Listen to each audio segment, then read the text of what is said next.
Hey guys, today I have for you my everyday summer makeup. It's pretty much what I've been wearing every day, more or less, give or take, this summer. So if you are interested in how I got this look, then just keep watching. Okay, let's get this out of my face. I'm just using a big alligator clip. These things are awesome.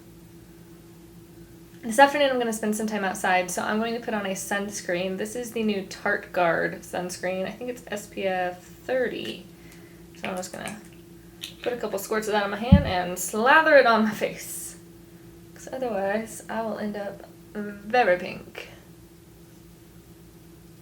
I gave that just a minute to soak in, and it doesn't give me any of a white cast, but I'm also very fair anyway, so if you're darker it might, but in my experience I haven't had any problems with it, and it has kept me from getting burned.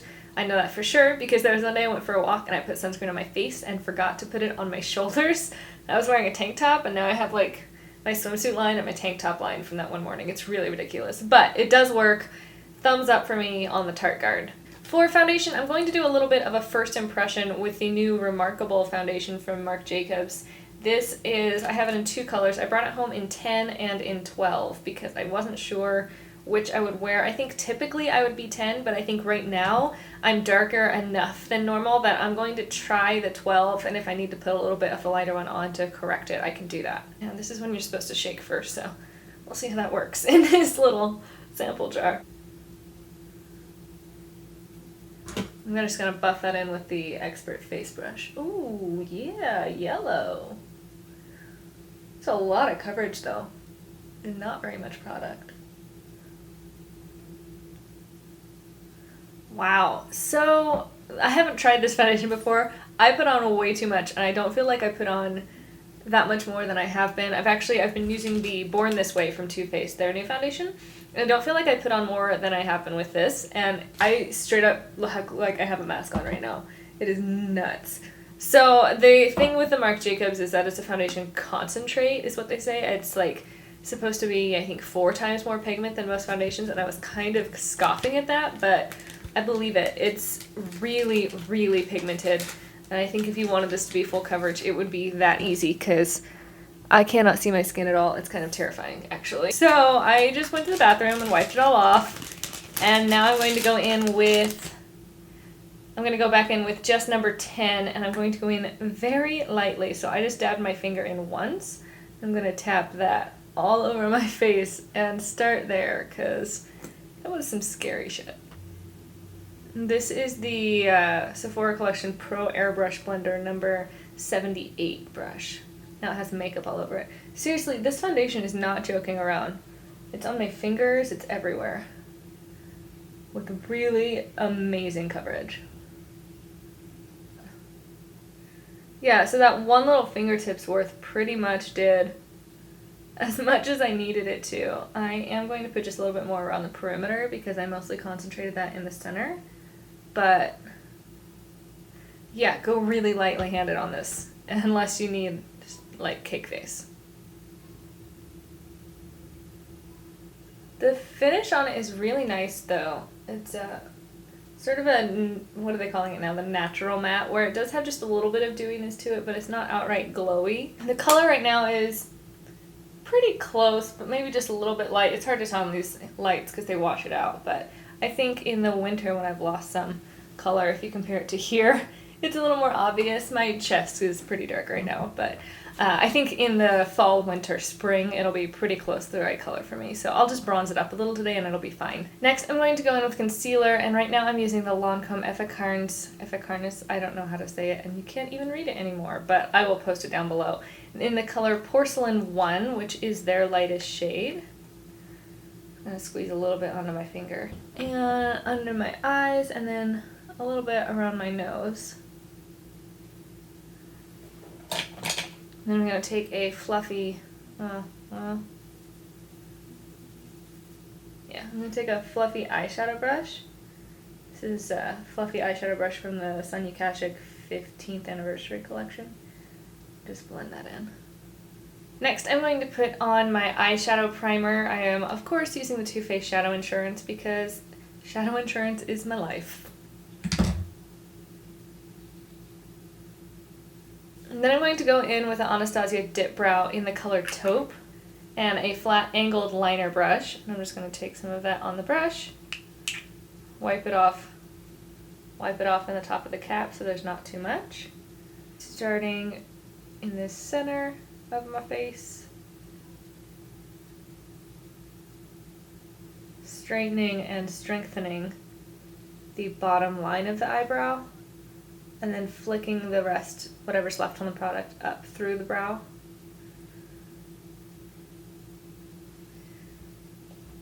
Then just going back into the cap, picking up whatever was left in there, and coming out to the arch of the brow, bulking it up there, and then dragging what's left out through the tail. That is the start of my eyebrows. However, I am kind of a high maintenance brow girl, so then I take just a clean spoolie like this, a lot of pencils come up on the other end, and brush through them to sort of blend that product in.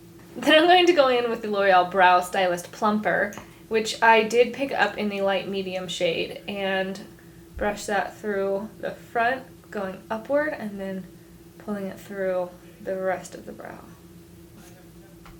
Sorry if you can hear someone talking. My husband and my mother-in-law are in the backyard like doing yard work. I'm inside playing with my makeup. That seems pretty normal to me. Next I'm going to go in with this NARS pencil, which I don't think these exist anymore, but they did just come out with a couple limited edition ones. And there are all sorts of similar ones. I think Laura Mercier has one that's a very similar color right now even. This is in the color Skorpios, but it's a really pretty coppery shade. You can see that there. And I just think it's super summery, and I think it looks great with blue eyes. So I'm just going to take that all over the mobile lid and just a little bit up into the crease, but mostly concentrating it on the lid. Because then I'm going to take this smaller fluffy brush, which has makeup in it, surprise, surprise, more foundation, it's everywhere, which is also from Sonia Kashuk, but any similarly shaped brush. And I'm just going to run that over the pencil and then run it through the crease to soften the outside line of that. Now, if you don't have oily eyelids, you could probably leave it there, but on me, cream shadows do tend to migrate just a little bit, so I'm going to go in with this little Lorac Chocolate Bar palette because it has these nice bronzy shades, and I'm going to take this lighter one and just brush it all over that lid to set that in place, because again, in hot, humid weather, I really want to make sure that it's not going to move anywhere. Any similar shade to your base should work though. It's not like you need this specific palette. This is just the closest shade I have. I'm going to take a nude colored eyeshadow. This happens to be one from the Chocolate Bar palette, but any skin tone shade should work, and blend that above that eyeshadow to make sure that it's all smooth. And now I'm going to go in with a soft pencil liner. This is from Stila, the Smudgestick Waterproof in Espresso. But again, any brown liner would work. And I'm going to take my little mirror so I can get close enough and just smudge that right in at the lash line. Not being too precise, and not pulling out a wing. I know, it's crazy. Who am I? But I feel like it's a much softer, everyday kind of look. I'm going to take a teal liner. This is Marc Jacobs in Odyssey. Yes, in Odyssey. And I love the highliners from the Marc Jacobs line. I think they're amazing. But this is the only one that I have in the full size, unfortunately. And I'm just going to take this and smudge it into my lash lines on like the outer third or so of my lower lashes. And I'm just going to take my ring finger and smudge it out. And that's all I'm going to do. But I feel like it's a really easy way to add just a little bit of a pop of color. If you don't want to use teal, then another good thing to do would be like a gold or copper liner right here, just to add a little bit of definition to your eye. But then it would be keeping with the color scheme of the upper lid, so it wouldn't be quite as weird. Now let's go back to the skin and set it. I'm going to go in with the CoverFX Illuminating Powder, which probably it would be helpful if I were using a matte powder right now since it is so humid out. But I just really like how the illuminating powder looks. And I'm going in with a Pro Contour brush from Sephora. I actually have two of these now, and I'm using this because I just feel like it gives me a much more precise placement of powder.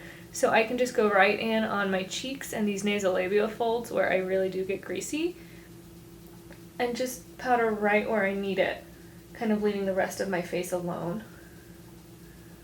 Next, I'm going to take a different contour brush and the new Sephora collection blush in Tranquil. And I'm just going to take that right under my cheekbone, concentrating it on the outside, of course, and then slowly pulling it in. I'm trying to keep it pretty blended because I want it to be pretty soft looking. And then I'm going to go in with the Too Faced bronzer in Sun Bunny, which is just really pretty, and it does have 2 different shades, so you can kind of customize it to whatever you need. I have been using mostly the lighter shade, but then a little bit more of the darker shade as we get more into summer. So I kind of tap it mostly on that side, and then just bring it over here just a little bit. And of course that goes around the perimeter of the forehead, where I would hit a lot of sun. I get so much sun right here at my part. It's always where I get my freckliest. And then around my cheeks, you know, doing the classic 3E shape under my chin. If at this point you're feeling a little uncomfortable about the differences in color, it's really easy to go back in with your foundation brush or your powder brush and just smooth over those edges. And it's also easier to do this after every step than it is to wait until you've also put on your blush and your highlighter and then try and smooth it all out. This is a really good time to go in first and blend out each step as it starts to bother you. For blush, I'm going to use Milani Luminoso because I can't stop using it. It's perfect. And I'm going to go in with this large precision powder brush from Sephora collection. I'm just going to put that a little bit on one side of it, and then starting on the apples and brushing just a little bit backwards toward my temple, but not taking it all the way back, just sort of right there in kind of an oval shape. This is the Becca Shimmering Skin Perfector in Moonstone. I tried out Champagne Pop and it's just too gold for me, which actually with these eyes I suppose would work, but I am super into this right now. So I'm going to go in with a really small brush for your face at least. This is a pretty large brush for the eye. It's the Sigma E40 tapered blending brush. I'm going to take that on this so that I can get a really precise placement on my highlight. Just right on the very top of the cheekbone and then starting to curve up just a little on the outside. Then I'm also going to take that up under my brow bones as my eyeshadow highlight. And a little bit in around my tear ducts as well. Just a little bit on the cupid's bow.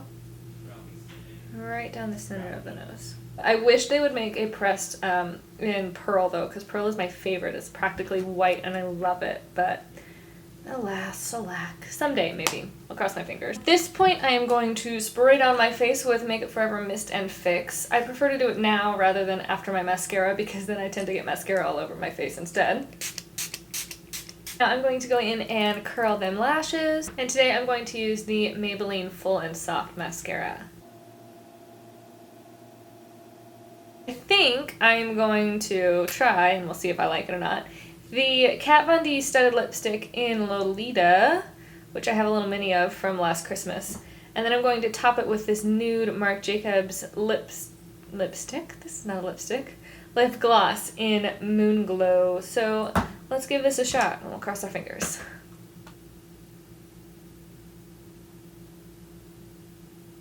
So there's the Kat Von D lipstick, which I really like the color of, but these lipsticks are just too drying for me, which is why I never really reach for them. And it is just a little bit darker than I would prefer to wear this time of year. I think it's the perfect kind of fall shade. And actually, it's a pretty close Marsala dupe, honestly. I'm going to go in with this, it's sort of a milky nude pink. This is a super floppy applicator, by the way. I really like it. It's nice. So that lightened it up just a little bit, but also it made it a lot less drying, which I hate about lipsticks. I just can't handle a really dry lipstick because my lips kind of tend to be kind of dry anyway. So honestly, a little bit lighter probably would be my preference, but I can handle this.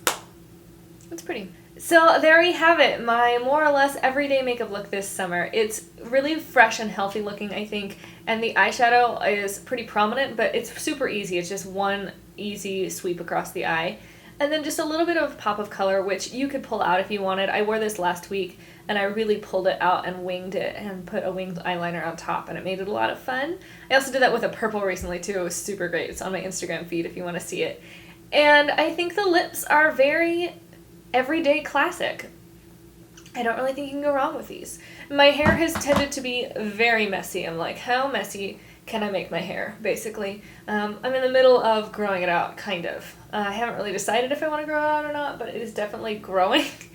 And it's not quite as easy to deal with as it was when it was shorter, but we'll see. We'll see where it ends up. So yeah, I hope you enjoyed that. Hopefully it gives you some ideas of what you can do with the last month that we have of summer here in this half of the world. And I will see you again very soon. Bye guys!